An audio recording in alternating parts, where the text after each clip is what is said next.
In this lecture, we will be talking about the tools of public economics. So the goal here is to introduce you to the tools that we will be using throughout the course to analyze interventions of the government in the economy. We have already talked about, or will talk about in the live lecture, about the positive and normative analyses that come with public economics. So on the one hand, we want to do a positive analysis of how government interventions in the economy work. But then we also want to provide a normative analysis whereby we ask ourselves and discuss what should a government do in a given situation with a given goal. And so for these two types of analyses, we require tools. Now, economists have two main types of tools at their disposal here, namely theoretical tools and empirical tools. So theoretical tools in most cases are mathematical models, simple yet oftentimes very powerful mathematical models that try to represent, or that economists use to represent, a relevant aspect of reality. So the goal here is not to get a picture that is as realistic as possible, but rather to have to look at one particular aspect of reality and to grasp this aspect of reality with as many assumptions as we need to understand it, but as few as possible. Because the fewer assumptions we make, the more applicable and the more broadly applicable is this particular insight that we get from whatever we study with a theoretical model. So you will get some of those tools in this course. You will have already acquired some of them in your micro lecture. And if you take then at some point industrial organization or do a master's and take some micro courses, you will get even more of that.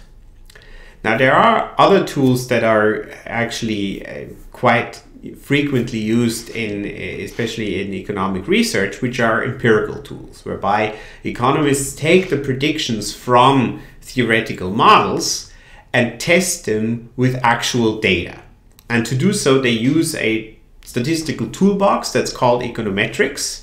And you will not learn the techniques that are required in this course, but if you take econometrics here at UCD, and if you take statistics, you will get the most important tools that are required for this type of analysis. And I will sometimes talk about some of those tools and how economists use these tools to test models of public economics, but it's not required for this course that you actually know how those tools work. So I will try to keep this very, very simple.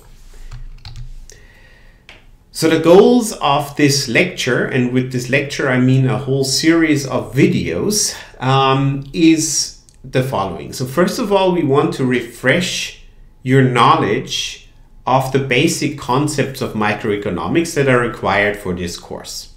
So that is constraint optimization. If you remember well, you probably talked a lot and practiced utility maximization, whereby the idea is that the consumer can buy different types of goods, has a given budget, and the consumer buys goods in that quantity and combination in such a way that they exhaust their budget and they maximize their utility. So that's what we mean by constrained optimization. Okay, or if you think about a firm maximizes its profit, but it has a constraint with respect to the resources it has as at its disposal. So then the next step, once we think about how consumers maximize their utility, firms maximize their profit, we can look at the behavior of both these parties jointly in what's called a market, surprise, surprise, and look about supply or talk about supply and demand. And we take that then one step further and think about, well, what is the equilibrium in a market? What determines that? And what can we learn about social efficiency from the supply and demand that we have derived?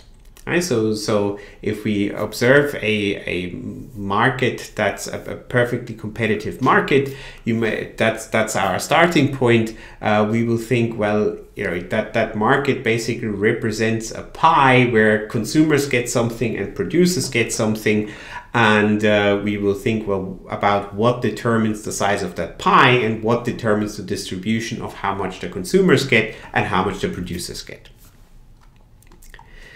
We will then go on to introduce new tools that you probably have not heard of. So everything that you can see up here, constraint optimization, supply and demand, most of you have heard. If you haven't heard this yet, or if you're no longer familiar with it, I mean, I'll walk you through it, but in a fairly condensed way. You may want to consult an undergrad textbook that gives you a much more detailed treatment of these concepts. Now, we will introduce new tools that allow us to look at the efficiency and also generally more broadly the effect of government interventions in the economy. So we will introduce what's called a social welfare function, which tells us how much each person's welfare in an economy is actually worth, and which allows us then to think to what extent the action of a government, for example, if it levies a tax and if it then spends its tax revenue on some public good, for example, how that affects the overall welfare in an economy. We will also introduce a tool that's called an Edgeworth box, again, which allows us to carry out the welfare analysis and try to understand what are the implications of a government levying taxes and spending on all sorts of things such as infrastructure, education, health, or simply a government redistributing money. And the final step in this lecture is we want to use these tools then to analyze and study some of the foundations of welfare economics. So we want to look at one of the fundamental theories, one of the fundamental hypotheses in welfare economics. Some of you may have heard this, which is Adam Smith's famous invisible hand. Now, that theory of the invisible hand tells us that if we leave markets to their own devices, this will produce the most efficient outcome for an economy, as in the size of the pie is largest if there is no government intervention into markets. Now, this is obviously something where many people say, well, that sounds odd, because a market will probably have to function or can only function if we have the right institutions, if we have the rule of law, if laws are enforceable, and so on. And if we have a monetary system that works, if we have police that works, if we have a public administration that works, are these not government interventions? These are not necessarily government interventions. These things are all needed for markets to actually work, for people to exchange goods for money.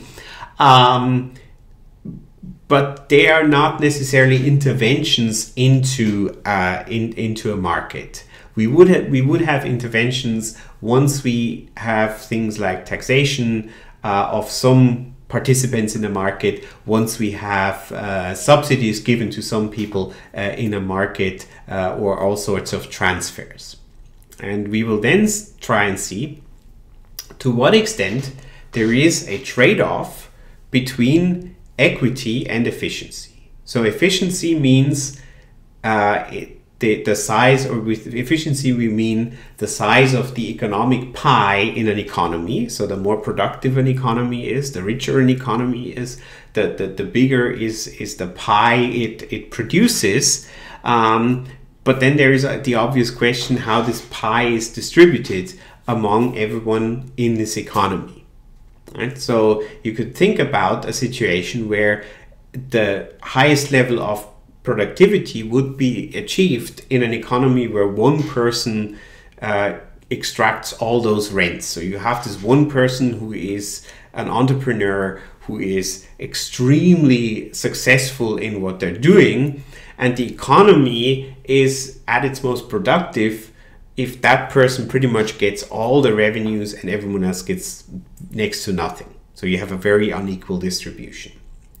And our intuition would tell us immediately, well, that's not right? Even if we say this is efficient, that seems strange, right? So would we not want to rather tax that person, or let it be a small group of people rather than just one person, and give transfers to the rest of the people? And that's what most governments do. And what we will try and evaluate here is to what extent, under what conditions, there is actually a trade-off, whereby we have, if we want to redistribute resources, that may actually lead to lower efficiency. As in, if we want to redistribute the pie may shrink. So under what conditions does the pie actually shrink, and under what conditions does it actually remain the same, and redistribution is actually in no way harmful? So this is obviously a very important question when we want to study how governments intervene and then think about under what conditions they should or should not. So let me start with constraint optimization here. The details will come in additional videos, but the basic idea of constraint optimization is that individuals, so people like you and me, have preferences over what is called consumption bundles. So think about a consumption bundle as anything you may want to consume or you could conceivably consume. Right? So this could be anything from food and drink to going to the cinema to going on holiday to anything you purchase, your clothes, a car, whatever. And obviously, if you think that everyone has a fixed budget that they can take to purchase those goods, they cannot buy an infinite number of all those goods. Okay? That's the constraint. And so then, depending on preferences people have, well, obviously some people may prefer to spend their money on clothes and food and drink, and other people may prefer to spend more of their money on a holiday or on housing. But what the basic premise here is that people use whatever their budget is, and they take their preferences that they have and they make their consumption choices in such a way that they maximize their utility. You have probably heard in intermediate micro about the concept of utility.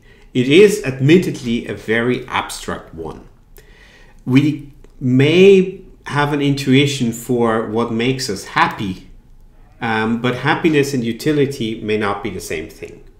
We may also have an intuition for what makes us richer, right? Because we can look at our bank account and see what makes us richer. Yet utility is not necessarily just money.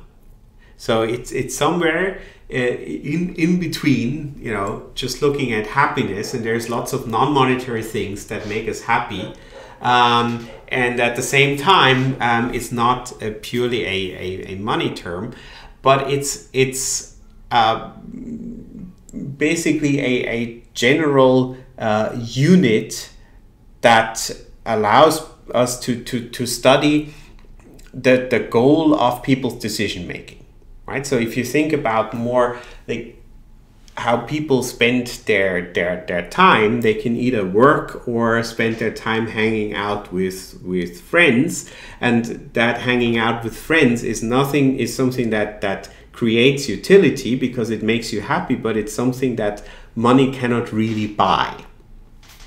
Okay, so we have this abstract concept of utility, which helps us tremendously because we can, with this concept, quantify things that in real life cost money and do not cost money, but yet are important to us. Okay, but if you're ever stuck and you think this is too abstract, just think about it in terms of happiness or life satisfaction. To a pretty large degree, this will be a pretty good approximation.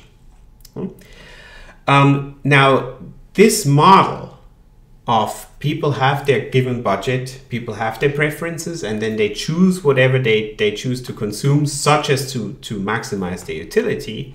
There is a name for that concept. So we have a stylized figure, a fictional creature, called the Homo economicus. So the Homo economicus is this robot-like person that just decides whatever is best for them, based on their budget, based on their preferences. Okay, so think about a computer where I would say, okay, this is your utility function that determines to what extent you prefer a holiday over going out for a nice meal in a restaurant. This is your budget. This is how much a meal costs. This is how much a holiday costs. And then the computer would automatically choose whatever maximizes their utility. That's the Homo economicus. Now, I want to conclude this video by briefly talking about this concept of the Homo economicus, because it's something that a lot of people completely misinterpret, oftentimes actually deliberately so. So if you want to be really polemic with an economist, and if you want to bash an economist, you know, write a column in the Irish Times, or in some other newspapers, say, oh, how limited the worldview of economists is, well, you will definitely find a good readership by bashing the idea of the Homo economicus. So before you get to the idea, I better tell it to you. But I will also tell you why it may actually not be such a bad idea, at least as a starting point. So again, let's talk about the assumptions. The assumptions behind the Homo economicus are that in whatever you consume, consuming more of it is always better than consuming less. We also assume that people know exactly what they want. Okay, they know their preferences. They know exactly that they prefer chocolate ice cream to vanilla ice cream, or that they prefer going on a nice holiday to going 20 times to cinema, which will cost the same. And they maximize utility. So they make these consumption choices like computers or like robots. And now comes the economist bashing to say, well, that sounds weird, right? You wouldn't go for a pint with this person. Yeah, no one would. And if I don't know any such person, and if I knew, that would be actually quite scary. So why do economists use that? Well, we use it the same way as in a medical school, first year or second year students will be taught about the ideal healthy person.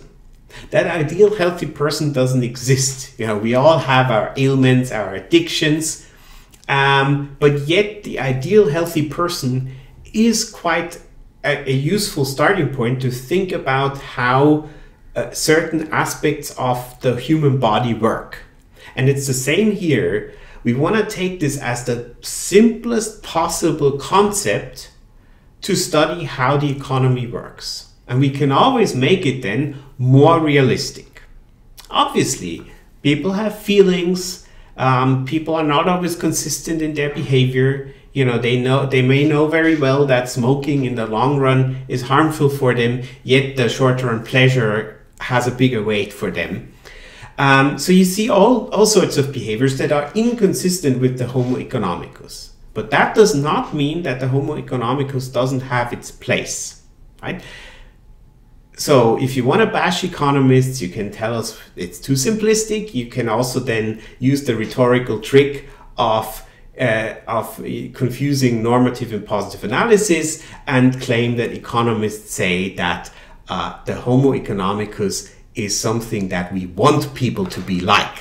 Well, if you believe that, you can read those columns in almost any Saturday or Sunday newspaper, and think for yourself whether that is actually right and fair. We will work with the Homo economicus, and here is why. Once again, the first thing is we want to look at a very simple aspect of human behavior and basically strip away a lot of the emotions and everything that makes life so interesting, and see how far we get with that. So can we explain quite some phenomena in the economy by not taking into consideration that people are how they are? The other thing I want to say here is that people may not necessarily be rational all the time, but it would probably also not be a fair statement to say they're constantly irrational, right? People do try to lead good lives. People do make plans about themselves, their family, where to send their kids to school, or, people plan ahead with something in mind that works like a utility function, or for what the utility function is a representation. And we will never be able to fully capture that. But saying that people are completely irrational is probably also not doing it. So the truth must be somewhere in between. Right?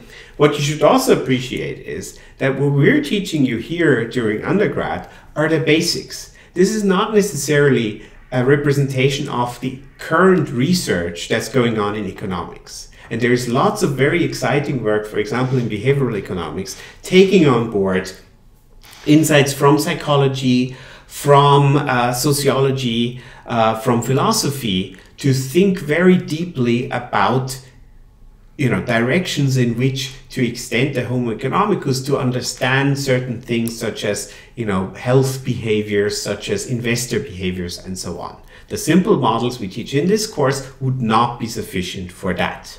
Okay? So for the moment, I will invite you to simply take it as it is and be aware of the limitations.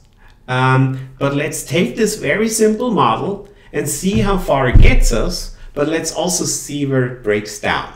And this is what we're going to do in the rest of this course.